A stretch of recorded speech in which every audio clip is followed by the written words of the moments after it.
macho. Unachunguza mtu mwenye anafanya nini? The Supreme Court said that your country's not safe. Is it safe for refugees? Ask UK. It is UK's problem, not Rwanda's problem. Mu mawulire agakagwawo ekiri e Rwanda birungi si birungi oluvannyuma lwa Major General Paul Kagame okubeera nga ono yagudde mu buzibu obutabangawo aje buvuddeko ono ne banywanyi be aba M23 nga ne mu Congo bongera okubeera nga bongera okuluzinga kakati nno jjukira ekyo si kyekyoka ekigenda mu maaso mu ddamu ggwanga erya Rwanda. Jjukira nti ne gavumenti ey'omusajja ono Major General Paul Kagame abasajja bafuuse ettabbu, abasajja bafunze ekyonga era nga wenjogerera ono ali mu kutya okutabangawo, kutya kwereere, kukankana kwennyini ono asula atunula. Gye buvuddeko mutabani w'omugenzi amanyikiddwa nga President yaliko president wa gwanga erya Rwanda Bezibi Byarimana kakati yavaayo n'alaga nti ayagala komawo munda mu gwanga erya Rwanda okulaba nga yeddiza obukulembeze bw'eggwanga erya Rwanda. Jjukira nti omusajja ono Byarimana eyattibwa yali musajja muwutu kakati ate Kagame musajja mutuusi era mu mwaka gwa 1994 omusajja oli eyafiira Munyonyi yali president y'eggwanga erya Rwanda ng'ava munda mu ggwanga erya Tanzania mu meeting eyali eteekateekeddwa mu East Africa okubeera nga bano bateesa ku kusosola mu mawanga okwali kugenda maaso munda mu ggwanga erya Rwanda. Kakati omusajja ono tebamuganya kutambula kutuuka munda mu ggwanga erya Rwanda ng'ava e Tanzania. Ennyonyi ye gye yalimu ne president w'eggwanga erya Burundi abasajja baagikuba ebikompola era amawulire ganonooza nga galumiriza nti eyali mu lukwe luno yali Major General Paul Kagame ne banne be baakuba ennyonyi eno era baakuba ennyonyi eno waita ennaku ntono nnyo ennaku nga 14 kakati ekitta abantu ne kitandika e Rwanda mu ggwanga erya Rwanda era abantu bangi abaatemwatemwa nga bakozesa amajambiya amayitirivu nga kitegeeza nti kino kyonna okubeerawo yali pulaani nga mission nteeketeeke kubanga olwamala okutta omukulembeze ejjambiya netandika okubeera nga ekaaba era abantu bakwata mu miliyoni namba be battibwa. Ekyomukisa omulungi famire ya president ono yasobola okusimattuka munda mu ggwanga erya Rwanda neddukira mu ggwanga erya Bufalansa. Kakati nno mutabani w'omugenzi agambibwa okuba nti yafiira Munyonyi nga ono yali mu lukwe kakati afunze ekyonga era nga kigambibwa nti ono yeegasse ku president w'eggwanga erya Congo amanyikiddwa nga Felix Tshisekedi Tshilombo okulaba nga balwanyisa gavumenti y'omusajja ono okugijja mu buyinza. Jjukira nti Felix Tshisekedi Tshilombo akulembera eggwanga erya Congo naye atuuza matitiiri. Kigambibwa nti abayekera ba M23 bano bonna abayekera gavumenti ye bawagirwa omusajja amanyikiddwa nga Major General Paul Kagame Rutagambwa. Kaakati nno wano wali okulya nokomba essowaani okuwalagana kutandise era nga ono waali ate olitabeera wabula gye buvuddeko waliwo ensisinkano bano basisinkana babiri Major General Paul Kagame Rutagambwa owa Rwanda beppo n'omusajja president w'eggwanga erya Congo amanyikiddwa nga Felix Tshisekedi Tshilombo munda mu ggwanga erya America era ne bakola ne endagaano eyatontabaala nga siri kutabaala era bano baalagira Kagame okujja amagye gonna n'abaekera ba M23 munda mu ggwanga erya Congo. Ono kye yaziimuula n'ategeeza nti ayinza kujja amagye mu ggwanga lya Congo kubanga gagenda gabeerayo okukola defense okuyamba gavumenti ye obutava mu buyinza. Kakati nno awenkoledde akatambi kano ng'eggwanga erya UK lyamaze dde okuwangula omusango mu kkooti gwa ensi yonna Rwanda gwe yawawaabira eggwanga erya UK. Lujjukira nti Rwanda yawaabira eggwanga erya Bungereza oba giyite United Kingdom mu kkooti y'ensi yonna bagiyite ICC International Criminal Court nga Rwanda erumiriza nti eggwanga lino erya UK lyabakozesa emivuyo ne libaleetera losi ezitabangawo munda mu ggwanga erya Congo erya Rwanda. Jjukira nti ababundabunda abayingira munda mu ggwanga erya UK oba erya Bungereza nga bayita mu bupanyapanya obw'enjawulo nga bayita ku bwato ne mu bifo ebikusifu ne beesolosa munda mu ggwanga erya Bungereza nga bayingirayo mu bukyamu. Kaakati bano eggwanga erya Bungereza lyabakwata abasinga ne bateesa okubaako ensi gye babasindikako mu Africa basobole okubejjako munda mu ggwanga erya Bungereza era nga amawanga agamu agaali galowoozeddwako kwaliko n'eggwanga erya Uganda wabula omukisa ne gukwata eggwanga erya Rwanda. Kaakati nno njagala owulirize emboozi zino olabe Rwanda bweyolekedde obulabe obutabangawo n'akatuko erimu ne banywanyi baayo. Wenjogera ku banywanyi baayo oba otegeera bulungi nnyo banywanyi ba Rwanda be baani, ensi munywanyi wa Rwanda yaani, abakulembeze banywanyi ba Rwanda be baani, bonna bali mu katu. Kaakati nno gye buvuddeko eggwanga erya Rwanda lyatandika okukola enteekateeka wansi w'obukulembeze wa Major General Paul Kagame nga limaze okufuna assurance okuva munda mu ggwanga erya Bungereza nga Prime Minister eyaliko ebiseera ebyo yali amanyikiddwa nga John Boris kakati Boris ono yali Prime Minister wa ggwanga erya Bungereza yawaddiiru eggwanga erya Rwanda Boris Johnson kakati nno ng'amaze obwa ddiiru ey'okusindikayo abamanyi b'obudamu abaali bagenda okubeerayo abaali beesoloseza munda mu ggwanga erya Bungereza mu bumenyi bw'amateeka kati nga sinakutuusa mu mboozi eno mu bujjuvu waliwo amawulire genfuna agaakagwawo kati amawulire agaakagwawo kati ku Janet Kataha Museveni ngano gaakunkubya kibooko amawulire ge nnaakafuna kati waliwo amawulire agayingiddewo ku mukyala Janet Kataha Museveni ajjukira nti ono yatwalibwa munda mu ggwanga erya America okubeera nga ajjanjabwa era kino kyakakasibwa ne gavumenti y'eggwanga erya Uganda.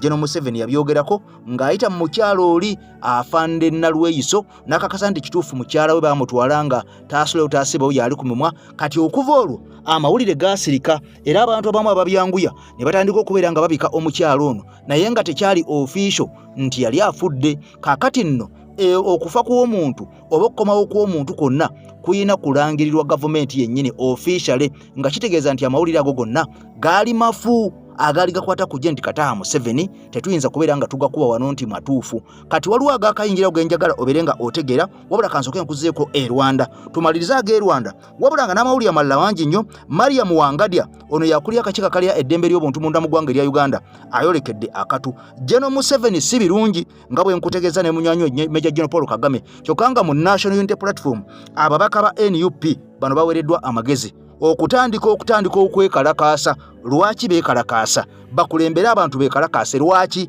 byonna ogenda kubeera nga obifuna kati. Honorable Joel Ossenyonyi ono leader of opposition mu parliament y'eggwanga erya Uganda naye tabuze mawulire ga lunaku lwaleero kyokka nga General Muhoozi Kainerugaba naye ebibye si birungi okusinziira ku anko we Major General Paul Kagame Lutagambwa ow'e Rwanda. Kakati no bino nga bitambula bwe bigenda mu maaso mbadde nkuzeeko e Rwanda omusajja ono Lutagambwa Kagame yaweebwa obukadde bwa paundi 209 okumuyambako okuteekateeka abantu bano bagenda okubeera nga bawangaalira. Ono yatandika okuzimba ebizimbe hotels ez'enjawulo nga yeesunga akasente akayitirivu wansi w'obukulembeze bwa Prime Minister yali Boris Johnson eyaliko ebiseera ebyo wabula bwe yavaako ne kuddako Sunaka kati Sunaka oyo omuyindi n'asigala nga enteekateeka zino azitwala mu maaso era akasente nga kajja kigambye nti Rwanda yafuna obukadde 209 nga bwa paundi bwonna kitegeeza nti mu ssente ezo ng'oziziza mu za Uganda milioni paundi 10 kimu bwe kiti kibeeramu obusiirivu kibeeramu trillioni 5 eza Uganda sigambye billioni buli trillioni emu erimu billioni 10 milioni 10 ze ziri mu billioni kitegeeza trillioni emu erimu billioni 10 kati ndowooza okitegedde yafuna trillioni ezikwata mu 18 okategedde nga 18 eza Uganda kati nno si byakusaaga trillioni zenjogerako trillioni 18 mujja kunyamba mbale kubanga kugambye nti trillioni emu egula emanya milioni paundi 10 zirimu trillioni za Uganda 5 10 nga 17 oba 18 ono ze yafuna oba 19 awo bwezityo trillioni nga 19 ze yafuna 18 kakati ono contract eno wansi w'obukulembeze bwa Kestama Prime Minister gwanga erya Bungereza yabisazizaamu bino naga nti bajja kubatwalayo e Rwanda kati Rwanda yaddukidde mu kooti y'ensi yonna wabula kooti y'ensi yonna negamba nti omusango guno eggwanga erya Bungereza lyaguwangudde era nga Rwanda ebadde yagala eriyirirwe obukadde bwa paundi obulala 10 bulambirira ze trillioni 5 obusirivu 5 obw'ensimbi eza Uganda wabula omusango Rwanda gwagisse mu vi era nga bano babadde beeteeseteese okulya akasente kano nga bw'omanyi amawanga gano aga Afrika jjukira nti economy ey'eggwanga erya Rwanda egenda ekulaakula naye eserebyemu kati njagala nsooke nkuzeeyo ku mboozi eno yaliwo mabegako owulire abasajja bano naye abasajja bano tebakkuta bannange wuliriza bino akakiiko akalera eddembe ly'obuntu kalagidde Eddi Mutwe ateebwe mu bwangu ddala naye wulira Muhoozi bwagambye Parliament nemuyita n'agiziimula kakati Uganda Human Rights Commission efumiza ekiwandiiko ng'emulagira mu mateeka okuta Eddi Mutwe Nnambiro alaga nti tayagala kumanya tomunyumiza ebyo. Jangu olabina wano waliwo soja omulala munnamagye wuuno amukwatidde mu basement ye okumala omwaka mulamba. Family egenze n'esaba high court, ulira family 6 court order to produce detained UPDF soldier. Ono soldier amaze omwaka mulamba Muhoozi abye high court. N'oddamu ne musinika amannyo mungamba muno mubawe mujja kundaba. Amakulu gali nti Muhoozi ali waggulu w'amateeka. Teri constitution esobola muvunaana mu Uganda. Teri teeka lisobola muvunaana okujjako etteeka eri.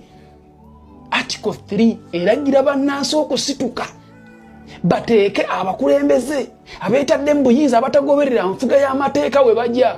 Ffe tusobola okikola nze naawe bannansi. Ekinnuma okimanyi ne bano ba MPs babimanyi nti tebalina mu buyinza abalabanga biyenje obalaba mu busuudi biyenje abalaba ndabona tebalina kye basobola kukola. Teri mulamuzi asobola muvunaana. Teri court kebere high court. Olaba yagamba high court shut up you. High court yamugamba jewo military court yabagamba ati yabaga shut up oye Muhoozi ali waggulu w'amateeka. Teriwo bano baloya byola babagenda mu court byayagala kubeera awo mbo balagamba court zikola bwasiima n'abawaayo nakalo yomuleke ng'asiimye but not bwakya mateeka. Teri mateeka. Kati ba MP ono wenyimirira ne mbagamba gwe mumalo kitegeera nti abalabanga biyenje kubanga nali mu parliament mwamuyita n'abagamba temuddamu mwaddamu kitegeeza temwina kye musobola mukola temusobola mukangana mateeka. Lwaki temuyita bannansi mu constituency yammwe ne basituka ne bamuteeka waaja? Why don't you do that? Kitegeeza mumwagalako. Joel Ssenyonyi nkubuuza mukama wange lwaki togamba ab'ennakawa n'obaga tusituke banange bannansi mujje Muhoozi afuuse ekirala tetumusobola? Why don't you mobilize the people of your constituency? Mwenna ba honorable tuyina ba honorable abawiranga 5. Can't you come out and tell your citizens of your area to come out and protest? Mukimanyi fefe kaba sobola okugamba ku musajja oyo temukyasobola. Temuyina makulu mu maaso ge. Atenga mutufu kubanga constitution bali bagikola mu 95 bagikola ne bewo obuyinza ye fountain of honor kitaawe. Olidde bewo obuyinza bwonna kati bibagala bibakola tosobola mugambako na mateeka. Toyina buyinza yalonda amagye yalonda abalamuzi yalonda kati gw'omugambisa eki. Noyo Human Rights Commission agoyogerako ye yamuwa kati atoyogera ky'omuloopewa. Mugenda mu court ne musiba obukooti nga mukanga mukimanyi you can do nothing. Why don't you mobilize the people of your area and will protest? Why? Mugze mugenda kunzijako wayamba vume njabba vuma kati. Lwaki temuyita bantu bammwe n'ogamba nti banenze ndiwe Makindye abe Makindye mbasaba Muhoozi abatukulira tebakyayagala mateeka mmwe kabasobola bagambako court tezikyabasobola mobilizing abantu bammwe mumwagalako. Lwaki temukunga bantu kwekalakasa mwagalako Muhoozi? Nze nkoye n'okubalabanga mujja mu kamera nga mutuloopera bye bakoze. Is that not enough? Bwe mwali mu parliament ne muyita yabagamba atya? Yabaga temuda mukunja Samira.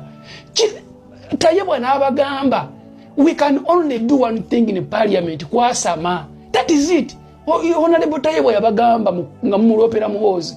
Yabagamba we have no power. Mwe mukola amateeka ne yabagamba temuyina maanyi mu mateeka. Kati kiki mwagala? Lwaki temukunga bantu omwe ne beekalakaasa okusinga okuddawo okujja muno? Nja kunjogeza ubi honorable. Nzinjagala muyita abantu mbu batwegatteko. We tuli wano basoja. We are ready to fight. We are ready to fight. Lwaki temuyita bantu bammwe?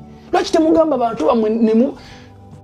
Kakati nno wano wenkuddizayo ku mboozi eri wabula saagala weerabire. Nkusaba video soko jimpere like.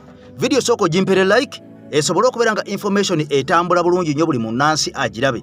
Hajati Nakalembe ye mukyalo omusomi w'edduwa Nikolai muganange. Hajati Nakalembe ebintu nga bikaluubiridde gwe mukooneko bukonyi ku namba gy'olaba ku screen. Hajati Nakalembe musomi wa dduwa kungu mukukuutivu mu kusoma edduwa ebizibu byekiise bannansi ono yabinogera dda eddagala kakati saagala olonzeronze okubeerawo ng'okabatwa wanga entulege Hajati Nakalembe gwe tutambula naye ye mukyala gwe tumanyi nti ebyedduwa ebyo byo twabimala twabigonza dda era gwe kasita omunoonyako naye teweerabira kumugamba nti Eke TV kwenzije ennamba ku Eke kati awo ebisigadde okusomera edduwa munnange abantu baffe bangi batufuddeko batugenzeeko beetaaga okusomera edduwa kubanga omufu aba takyeyinza kati omulamu asigaddewo Hajati Nakalembe just mwogera bwogezi n'akuyamba n'asoma edduwa eyo ebintu ne bitereera kakati nno biri by'owulidde ku General Muhoozi Kainerugaba tolowooza nti General Muhoozi Kainerugaba byakola byonna bikola tagenderedde wabula njagala nsooke nkuzeeyo katono nnyo ku bigambo bya Mwami Kyagulanyi bwe tuba tukola emboozi ebiseera ebisinga ndifaalinga nnyo ku bigambo bya His Excellency Robert Kyagulanyi Ssentamu yategeeza nti bannansi nga tetwerwanyeeko amazima ga Katonda mu ggulu tugenda kufuuka momboze tugenda kufuuka basireevu mu nsi yattu eya Uganda waliwo emboozi gye tuzze nga tukola ng'omusajja yagamba nti eggwanga limu lye lirina okubeera nga bagagga era eggwanga limu lye lirina okubeera nga abalangira era eggwanga limu lye lirina okubeera mu ofiisi eza waggulu abasigadde either balina okubeera ba slaves oba balina okubeera ba puppets nga basiimuula mu mayumba gaabwe nga bamukomba bokisi kati wuliriza gye buvuddeko ow'ekitiibwa Mathias Mpuuga Nsamba eyali omubaka wa Nnyendo Mukungwe era nga leader of opposition mu parliament y'eggwanga erya Uganda eyali yalondebwa His Excellency Robert Kyagulanyi Ssentamu mu mwaka gwa 2021 njagala osooka owulize ensonga eno abantu bangi abaabuzibwawo era nga naguno gwaka bangi tebakubangako kyamulubaale ebiseera ebyo baali abantu 18 abaali bamiisinga era nga wenjogerere 18 abo era tebalabwangako tekuli n'omu yali alabiseeko ne wenjogerera essaawa zino kakati nno wano wenkugambira ku Hajati Nakalembe omusomi w'edduwa bwe tukwataganya n'atusomera ku dduwa kiba kitya kati wuliriza abantu abo 18 mwalimu omusajja amanyikiddwa nga Ddamulira era bano abantu boolaba bafamire ya Ddamulira omusajja yali omugagga omusajja yali yekolera emirimu gye omusajja yali alina edduuka lye ng'ali wa kiseka gy'akolera baamulumba ku dduuka ne bamuwamba nga bambalidde emigemera wala naguno gwaka taddanga mukulabwako mukwano gwange ampuliriza ebyo byonna nga bigenda mu maaso tebaakoma ku ekyo omusajja amanyikiddwa nga John Bosco Kibalama ono naye yawambibwa bwe yawambibwa ono eky'omukisa omulungi Prime Minister Robinah Nabbanja Musafiri yavaayo n'ategeeza ensi yonna ng'ayimiridde ku fulo ya Parliament nti oyo ye temweraliikirira ffe tumulina oyo ye Kibalama oyo atuli mu ttaano ate oba n'okukwata twamukwatira kakiri ng'ateeberezebwa okuba nti y'omu ku baalumbanga zi poliisi ne bakuba abapoliisi mbu nga babajjako emmundu kakati oyo yesaagala mweraliikirire ffe tumulina John Bosco Kibalama ali mu mikono gya poliisi nkugambye n'okumukwata twamukwatira kakiri Nabbanja Robinah Musafiri Prime Minister mu Parliament ku fulo ya ggwanga lya Uganda we yabyogerera wabula ono bwe baatandika okumubanja Kibalama ebigambo byakyuka ebigambo byamwonoonekera era yaddayo ku fulo ya Parliament n'ategeeza ensi nti ye si yavunaanyizibwa ku kukwata abantu ye si ye wa security bwe mba mwagala abantu abaabuzibwawo mugende mubuuze security naguno gwaka omukyalo ono y'omu ku balondeddwa okuddizibwa obwa Prime Minister bw'eggwanga erya Uganda Mwami Yoweri Kaguta Museveni ng'amaze okubeera nga alayira wabula ng'ensi ekyayongera mu maaso n'okugenda mu maaso n'okubeera nga ono bamubanja Kibalama yalagawa kubanga ono yakakasa nti yakwatibwa era baamukwatira kakiri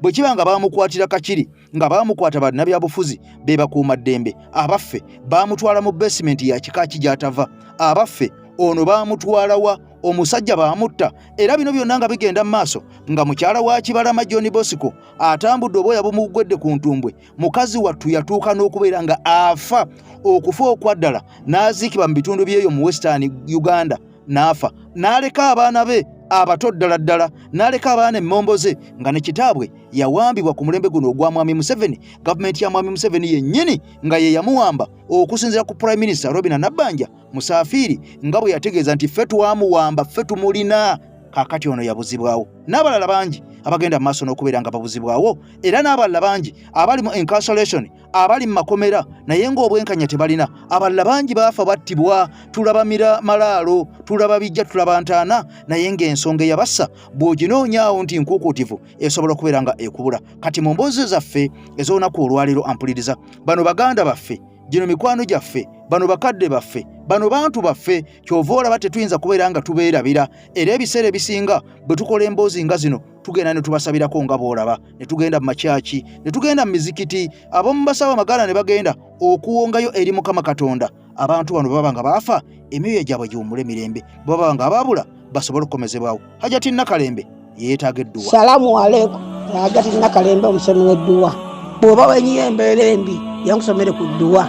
Abali ebweru mirimu gigaanye papula zeesibye kino kyekyoto kwensabira omukisa kobe ng'odiriddawa wali wenkusabira n'ofuna emikisa ky'oba olabanga abirira ebinyonyi ebitalina kyakulya naawe atalina mulimu jankusomere ku dduwa ofuna omukisa eno ennyanja kwesira buli kimu ekisira ne kiba kikujjudde nekikasuka mu nnyanja nekikunta nekigenda nze Hajati Nakalembe kambawo ennamba yange yeeno 0752375 temuddeeyo nemwebakira ebizibu nkole ku nnamba yange eno. Emboozi gye nkuleetedde olwaleero yeddirira esembayo ku bantu 18 abaabuzibwawo. Obudde bwali bwa kumakya nga 21 Desemba omwaka 2022 Alvin Jonathan Damulira ne kitaawe John Damulira baali bakagulawo edduuka lyabwe eritunda spare w'emmotoka ewa Kisekka wano mu Kampala. Baba bali awo ne zeeta abasajja balowooza nti bakasitoma kyokka amangu ddala ne basibwa ku mudumu gw'emmondo okukkakkana nga Alvin kitaawe wamu n'abasajja abalala 3 abaali bakodde okugula ebyuma eby'emmotoka nga bateekeddwa mu drone ne batwalibwa ng'abatujju. Ne batuyingiza drone nga batusibye emikono n'amaaso nga tetusobola kulaba gye batutwala. Tutwala okwo batutwala nga batucunya nga batukuba emiggo nga tukanya kubabuuza bannange tukoze eki nga naye bo nga bakanja kutukuba miggo. Naku lulamba ne basibya nga batuvuga mu kibuga naye nga amaaso gaffe bagasibyeko obutambaala. Kati budde bwali buzibye ssaawa nga zaali ziri awo mu 5 ku 6 ne babaako Kiwaya House gye baatutuusa ne batufulumya wabweru. Tutuusaayo ne batutuuza wansi ku kashedi ne batugyamu amasaati batandika okutukuba emiggo saako ne waya nga bazitukuba mu mugongo. Muzeeyi wange ye Damulira John bamuzza ebbali ne bamugya mu ffe ne bamukakatako abasajja abaali bawera ne bamukuba kibooko n'alaajana nga muwulira. Saddamu kumuwulira nga alaajana n'asirika omulundi gumu. Nga wayise ebbanga babateeka mu mmotoka ne basuula ebweyogerere ku leerwe kyokka John Damulira ye nga taliiko. Waliwo ensiko saako waliwo n'engeri za gundi train waiter railway weeyogerere ne batusuleyo mu kisiko ssaawa zaali 7 nga ffenna batukubye ku byamagulu tusobola kutambula bulungi nga tuwonyera ne batusuula eyo paka nakati sidanga mukuwuliza ku muzeeyi wange oba okuwuliza nti bamusiba wano bekkomera nti bamusiba wano tugende tumukyalire. Bino olwagwa mu matu ga nnyina Nusiyata Nayiga n'azirika era emagombe yasimbayo kitooke. Mu kiseera kino baganda ba John Damulira nyaabwe bamukuumira Gangu e Busabala ng'era gye twamusanze takyasobola kwogera bulungi. Njagala mwana wange Damulira yandekera abazzukulu basukka mu 2 mbuyana nabo okubawa ssente z'okusoma kwegamba ebizibu biyitirivu nange nali nzigyemu obulwadde ng'olulimi lwe lwesibye eyali annyamba yandiisa buli kimu naye kati tukyalina kyennina omutima gunnuma seebaka ndowooza mwana wange Damulira kubanga yali amanyi ebizibu bya nnyina. Okumulaba abaana be basoose kutufayaasira tuleme kumulaga nti essubi ly'okuzuula mutabani we Damulira nga mulamu lissebengeredde. John Damulira asibuka Gulama mu disitulikiti y'e Masaka era abeeno tebalina bigambo biwoomu eri Mariam Wangadia akulira akakiiko k'eddembe ly'obuntu. Mu ofiisi mwalimu ayankubira ku ssimu n'angamba Damulira wamulaba ne mugamba simulabanga. Ne wabeerawo era omulala akuba essimu n'agamba Damulira mwamulaba naye mumuyina mwagala kulimba ggwanga naye mwanti bamumuyina mwagala kufuna mu bantu ssente. Damulira Museveni n'abantu be bakwata Damulira ne bamutwala. Tewali yamutwala. Damulira Museveni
bwe mbadde entandika nkutegeezezza nti nfunye amawulire gabadde gaakagwawo. Amawulire gano nga gava munda mu State House wali ewa General Kaguta Museveni. Wabula nga amawulire gano malungi si malungi okutwaliza awamu. Tuze tukola emboozi ez'enjawulo naye ng'emboozi ya First Lady Janet Kataha Museveni tugiyita bbali era nga tugiyita kungulu ddala era nga bw'olaba nata ekizige bw'alatera okusooba. Muganda Nkakeeto ebigambo bibino. Mukyala ono Janet Kataha Museveni ye minisita ow'eggwanga akwasaganya ebyenjigiriza munda mu ggwanga erya Uganda. Yabaddeko ekisanja ekiwedde n'olunaku olwaleero yaddiziddwa ekisanja kino. Wabula nga bwe twogerera tetumanyi gy'ali. Twasemba okumanya ng'omukyalo ono okusinziira ku Afande Nalweyiso yavaayo n'atutegeeza ku TVM nti madaamu ono yali atwaliddwa kujjanjabwa bweru wa Uganda ng'embeera yali emaze okubeera nga esukka ku malwaliro ag'eggwanga erya Uganda. Ne bamuduusa kipayopayo okusinziira ku mawulire nga galaga yagenda paka munda mu ggwanga erya Amerika okujjanjabwa. Wabula jojjuzi gy'oli abalamu bwe tubadde mu kulayira kwa Mwami Museveni wali ekkololo munnaddiini omu yavaayo n'ategeeza, yali munnaddiini yali mwogezi, n'ategeeza nti okusinziira ku mawulire agaali gagenda mu maaso agaali gava mu ddwaliro gaali galaga nti omukyalo ono yali atandise okubeera ng'akuba ku mpemba wemba, yali atandise okubeera ng'akuba ku matu, yali atandise okubeera ng'afunamu agalya empuuta, mu bufunze ng'atandise okubeera nga adda engulu ng'atereeramu. Wabula bwe mulundi ogwasooka General Kaguta Museveni okugenda ekkololo okulayira nga talina mukyala we ku lusegere, era ku luno twamulaba yali akutte muwala we omukulu mu kifo kya maama we gwe yali aliraanye. Kakati nno n'olunaku olwaleero twasemba okufuna amawulire ku lunaku olw'ekkololo Mwami Museveni lwe yalayira ng'ennaku z'omwezi 12 omwezi ogwali ogwokuna gwali gwakuna ndowooza. Kakati okuva olwo Mwami Museveni lwe yalayira tetuddangamu kufuna update ndala. Update ezzeemu okulabika nga efunwa ye update ate eyasoose ya General Kaguta Museveni okubeera nga alonda omukyalo ono n'amuzzako ku bwa Minister of Education munda mu ggwanga erya Uganda. Wabula nga wenjogerera waliwo amawulire agatambula agagenda mu maaso nga galaga nti Ebola, kakati Ebola naye azzegawanye, alemeddeko, afuuse ekyonga, era nga waliwo okutya n'okweraliikirira okukomba essowaani nti amasomero gandiggalwa. Wabula waliwo ekiwandiiko ekyafulumye nga kiva mu Minisitule y'ebyobulamu nga kino kitegeeza nti ate amasomero tegagenda kubeera nga gaggalwa olwa Ebola, nti Ebola essaawa yonna bandi mulinnya ku nfeete. Wabula nga ate waliwo amawulire agassa okufuluma nga galaga nti mu Lubaga Division District ey'e Kampala waliwo amasomero 2 agaazuuliddwamu cases za Ebola, abaana nga bawerako nga bakwata mu 10, nga kino kiraga nti amasomero gano gandibanga gaggaddwawo temporary okusinziira ku Ebola cases ezaasangiddwayo. Kakati nno ekyebuuzibwa, Janet Kataha Museveni yaddiziddwa obwa Minister obwa Education munda mu ggwanga erya Uganda. Essaawa zino nga tetumanyi, nkugambye twasembayo okuwulira nga bagamba ekkololo nti agenza ssuuka, agenza atereera. Abaffe ono yaweereddwa obwa Minister yakomawo munda mu ggwanga erya Uganda, mwali mwe bamujjanjabira, embeera egenze etereerera ddala, oba tannaba kubeera nga tannakomawo nga n'ebigenda mu maaso mukazi wattu tabimanyiiko. Naye olw'okubanga eyalonze Mwami Museveni ono amuyinako olunyankole, amuyinako oluganda, amuyinako akakwate nga kye kyamulondesezza n'amussa mu ofiisi eno kuddamu okubeera nga aweereza. Abaffe anaaweereza atya okusinziira ku condition gy'alimu nga tetumanyi ffe nga ffe ba stakeholders abatwala abaana ku masomero abali wansi wa ministry ye mu mbeera minisita gy'alimu, era amasomero gano ganaddukanyizibwa gatya obulungi nga ne wabadde waali education system y'eggwanga Uganda nga yafa. Kati essaawa zino okubeera nga minisita alina okubeera nga addukanya ministry eyo, bw'abanga taliiwo tetumanyi ddirwa anadda ate ministry emuddiziddwa. Abaffe ekyebuuzibwa, bino bigenda kugenda bitya? Mukwano gwange mpuliza kankutwale butereevu nnyo mu mboozi eno ne muganda ng'omulala ajogereko ye ku views ne ideas ye endala ku mukyalo ono, mukyala Mwami Museveni. Amawulire agakagwawo ku Janet Kataha Museveni, mukyala wa Yoweri Kaguta Museveni. Bampita Kali Lugambo Promax, njagala ovuga BDN na Uganda. Gano gayinza okunkubyamu ku kibooko, naye nazo nzeetegekedde bajja zinkuba naye ngenda gabawa ayizulu. So kati vuga video. Naye nga sinagenda ku mawulire, nyongera otegeeza mwena bannayuganda bawangalira mu Seattle, Washington, mu America.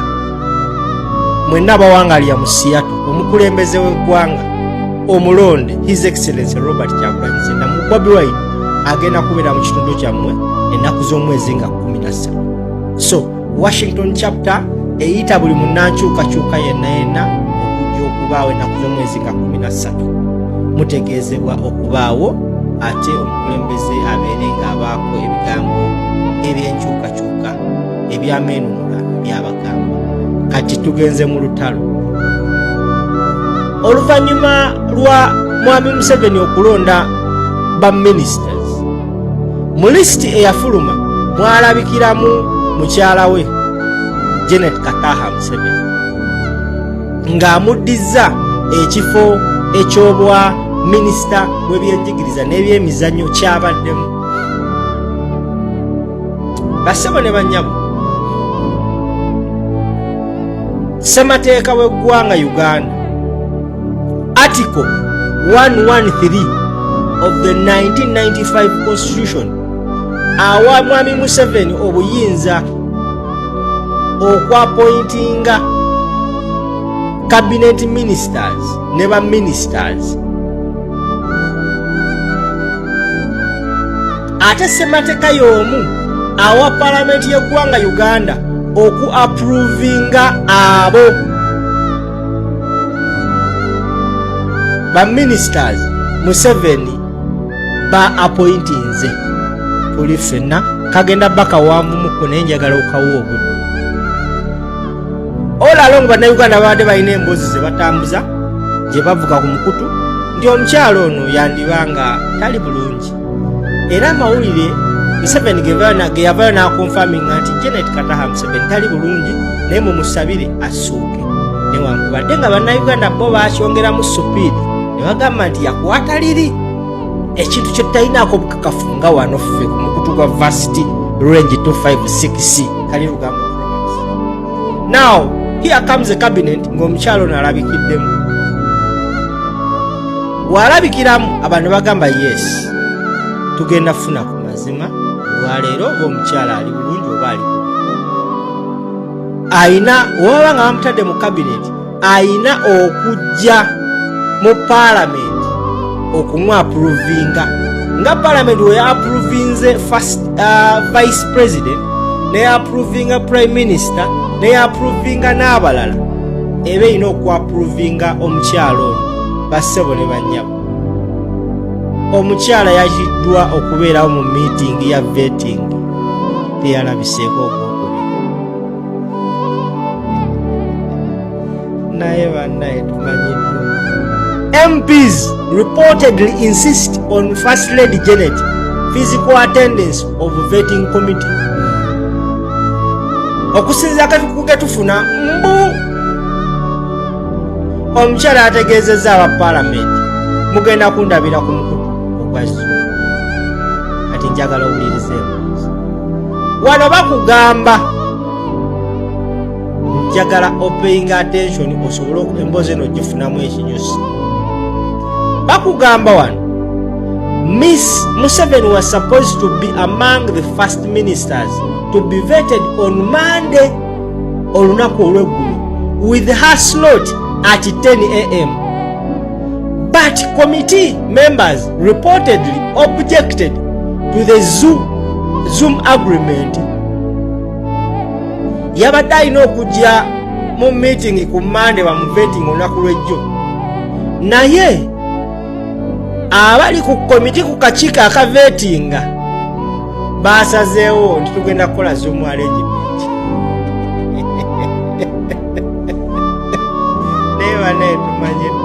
Now bakugamba members of parliament who sit on its appointment committee have reported rejected a request to vet First Lady Janet Kataha Museveni virtually through video link.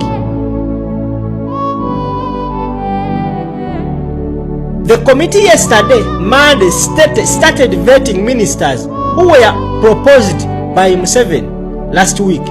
Miss Museveni was supposed to be among the first ministers to be vetted on Monday with her slot at 10 a.m. sawa nyezo okumacha.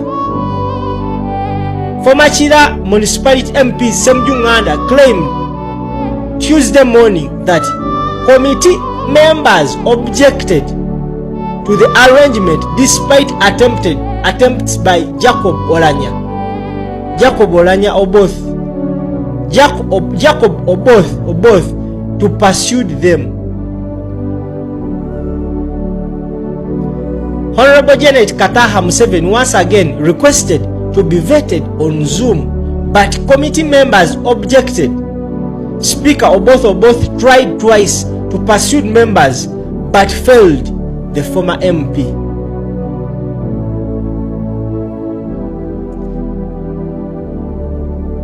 Ssemujjunganda said the committee was expected to try again today to have the First Lady vetted. We are waiting to see what happens today, whether they are once again willing to bend the rules, he added. For the entire 5 years, 2021-2026, Kataha never stepped in Parliament. Parliament has not officially committed on the claim by Tuesday morning, and proceedings of the appointment committee remain closed to the media. The vetting exercise, which started on Monday, June 1st, is being handled by the appointment committee chaired by Kugambye IGG amalirizo kola okunonyereza ku mukyala Anita Amongo alipoota eri ku mmeeza ya Mwami Museveni mu State House. Awuliriza wulira ebigambo bibino okusinziira ku Aisha Batala Naluze IGG batugambye alipoota ewedde, okunoonyereza kuwedde, alipoota yino tugisomodde tugirese ku mmeeza ya mulongooti ampuliriza. Batugambye ebimu ku bye bataddemu alipoota eno bamaze okwentalogetinga, bamaze okunoonyereza balabe mukyala Anita Amongo ebyobugagga bye yavayo n'adikiralinga n'agamba nti bannange sente zenfuna ze zino, ebyobugagga nina kino na kino kaakati okusinza kukunoonyereza kwe balina. Batugambye mu alipoota eno Mwami Museveni bamaze okumuteeramu ensonga, bamuteereddemu ensonga nti kaakati okusinzira ku bye tuzudde ebyobugagga omukyala bye yavayo n'ayogera bituufu si bituufu tulinze. Okusinzira ku biri mu alipoota mpuliriza, batugambye bamaliriza okubeera nga batunulidde ebintu bibino wammanga bye basinze okunoonyereza. Kumulize bulungi, banoonyereza nga beekuusa ku bigambibwa nti mukyala Anita Amongo yalibanga mu kukavula enguzi abadde asulayo busuzi. Mpuliriza bulungi, ne batugamba nti banoonyereza ku ngeri gye badalinamu ebyobugagga gavumenti bye yeekengeramuko negamba omukyalo ono mukozi wa gavumenti akola mu ofiisi ya gavumenti, naye bino ebyobugagga byalina nga tulabanga ayinza okubanga alinamuko omukono omulala. Illicit enrichment kyekitegeeza ebyobugagga byalina nga tebifaanana musaala gwafuna, akolagana tabanga akolagana ne ba foreign agents. Ampuliriza kakadi IGG wuna atugambye alipoota eri ku mmeeza ya Mwami Museveni bepaba akadde kano kugambye kati Mwami Museveni batugambye maze okuteekako galubindi. Jjukira buli wajja okwogerako eri eggwanga ng'alina ebiwandiiko byagenda otusomera, asooka n'abagamba galubindi zange ziriwa. Kakati batugambye akadde kano Mwami Museveni amaze okuziteeka mu maaso, ataddeko galubindi. Wuliriza ebigambo bibino ayisamu kigambo ku kigambo, paragraph ku paragraph. Ampuliriza baabana abakulu alipoota batugamba okusinziira ku bikoleddwa mu kunoonyereza, bagamba nti abakulu banoonyeza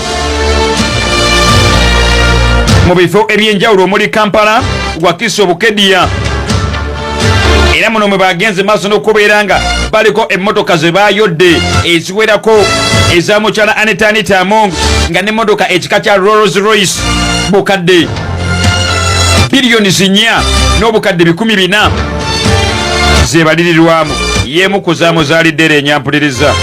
Kakati wuliriza ebigambo bibino, batugamba nti mu kaseera kano tulinze Mwami Museveni kugenda maaso na kutubuulira.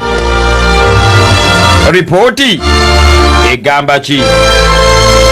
Asonyiwe oba aliyirirwe? Batugamba nti while the report has allegedly been handed to the president, its findings have not been made public. Neither the presidency nor the IGG has officially disclosed whether investigators recommended criminal charges, administrative sanctions or any other action. Batugamba nti kakati akadde kano naffe tulaba kiwandiiko ku mmeeza ya Mwami Museveni tutegedde nti no ripooti ya IGG tetumanyi kikiri mu ripooti eyo. Tukyalinze, tulinze Mwami Museveni y'anaatubuulira, IGG bw'anaaba afunye olukusa y'anaatubuulira. Twagala kumanya abakoze okunoonyereza kuno balina bye bawa obudde Mwami Museveni nti oba onaateekebweko nvumbo, ateekebweko emisango criminal charges oba aweebwa ekibonerezo ekirala. Tulinze tulabe. The investigations nagambye. The investigations for the petitions. Allah. Ate kakati waliwo n'abalala abataddeyo petitions filed by lawyers and activists who accused among of failing to fully declare her assets and liabilities as required under Uganda's Leadership Code Act. The IGG previously confirmed receiving and processing those complaints. Mpuliriza kono kakati bamwetooloola. Waliwo bannamateeka abagenda maaso n'okubeera nga baddukira mu kooti ne bagamba omukyala Anita Amongo yalemererwa okusinziira ku mateeka agafuga abakozi bonna mu ggwanga Uganda. Olina okulangirira ebyobugagga byo. Oba olina kagaali, olina tugamba banaye naguzeeyo kati oluwagi lw'eggaali luluno mweruli. Oba waguze katima kagaali olina okukategeeza gavumenti ekamanye nti banaye n'akatima kaakano mwekali. Naye kati batugamba Anita Amongo yalemererwa okuvaayo okwogera n'okulangirira ebyobugagga byalina kyekimu ku byamukwasizza. Ampuliriza nga tukyalinza okulaba Mwami Museveni agenda mukolera ki. Ekirala mwina kyemunjagaza alipoota kugamba eri ku mmeeza ya Mwami Museveni musuubirayo ki? Temusobola kudda ku bannansi, temusobola kudda ku bannansi kudaaza, temusobola kudda ku bannansi kudaaza, temusobola kudda ku bannansi kudaaza, temusobola kudda ku baana ku miti emito ne gidaaga ne gibeera momboze mu nsi yajo. Temusobola kudda ku bannansi kutaaza, temusobola kudda ku bannansi kudaaza ng'emmomboze. Ani atalina kisa kutunuulira bantu balina nyiike like ng'abo? Abantu b'ekikeeyo bagenda kuddukirawa? Mwagala okusiga ekifaananyi nti Uganda egenda kukulaakulana n'okutuuka ku nsi ziri ensi ze mubeesingako, ziri ensi ze mulifayingako, zaateekateeka ekintu kyazo okusooka. Ziri ensi pre-gavumenti zaazo bwe zajja mu buyinza zaasooka kumanya nti entobazi tebazizimbamu ne bakitangira ng'abantu tebannamala budde bwabwe. Ziri ensi mwagala ensi Uganda efaanane zaamanya etteeka nti gavumenti bw'ejja mu buyinza erina okufuula etteeka. Naye wano mu Uganda mw'osanganga kati omuntu amenya abantu yo ate abamamenya ate be bamu ku babateekawo. Temusobola kudaaza baana ba Uganda, baana ba ggwanga bwe mutyo. Ffe ng'abambala yunifoomu za pate, ffe nga enkoko enjeru, ffe ng'abantu abamanyiddwa nti ffe tusapootinga NRM tuwulire nnyiike. Kubanga mu buli ngeri yonna kiso kya mbuzi byomukola bigenda kuggwera mu ffe. Kati ffe tulinganga ku byalo gye tuwangaalira tulinganga abazize emisango. Lwaki temutusaasira? Nga temunnasaasira kale abo be mumenya n'okumenya musooke musaasire ffe basapoota bammwe abababeeza ku ground ffe Uganda ffe NRM kwetandikira eno wansi mu byalo gye tuwangaalira ffe bakadde ababeera eno kwena wansi ku ground. Lwaki mutusaasira?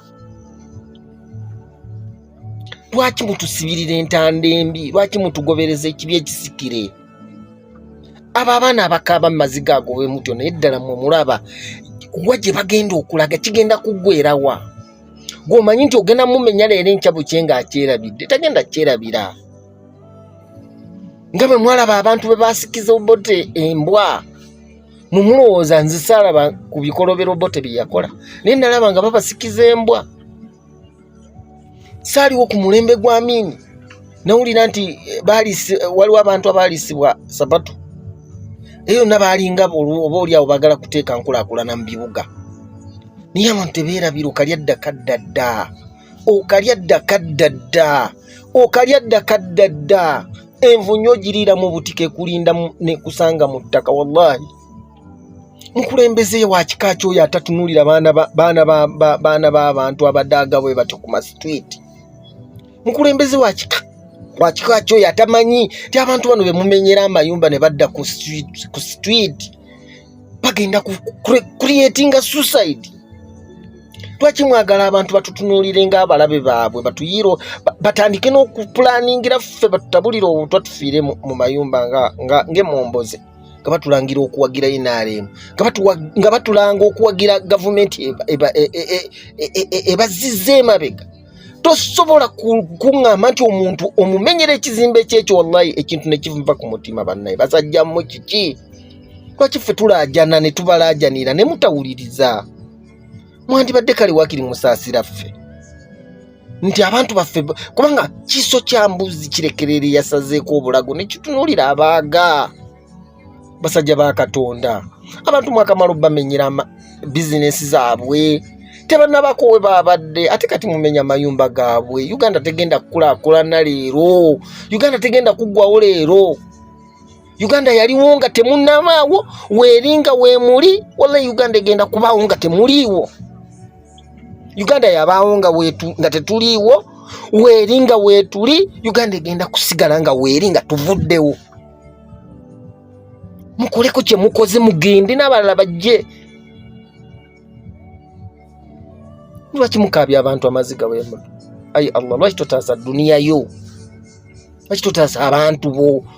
Enkulaakulana eteekwa okubaawo ng'abantu weebali. Toyinza kuŋŋamba nti enkulaakulana esobola okubeerawo ng'abantu tebaliiwo. Abantu be bafuula eggwanga okuba nti eggwanga.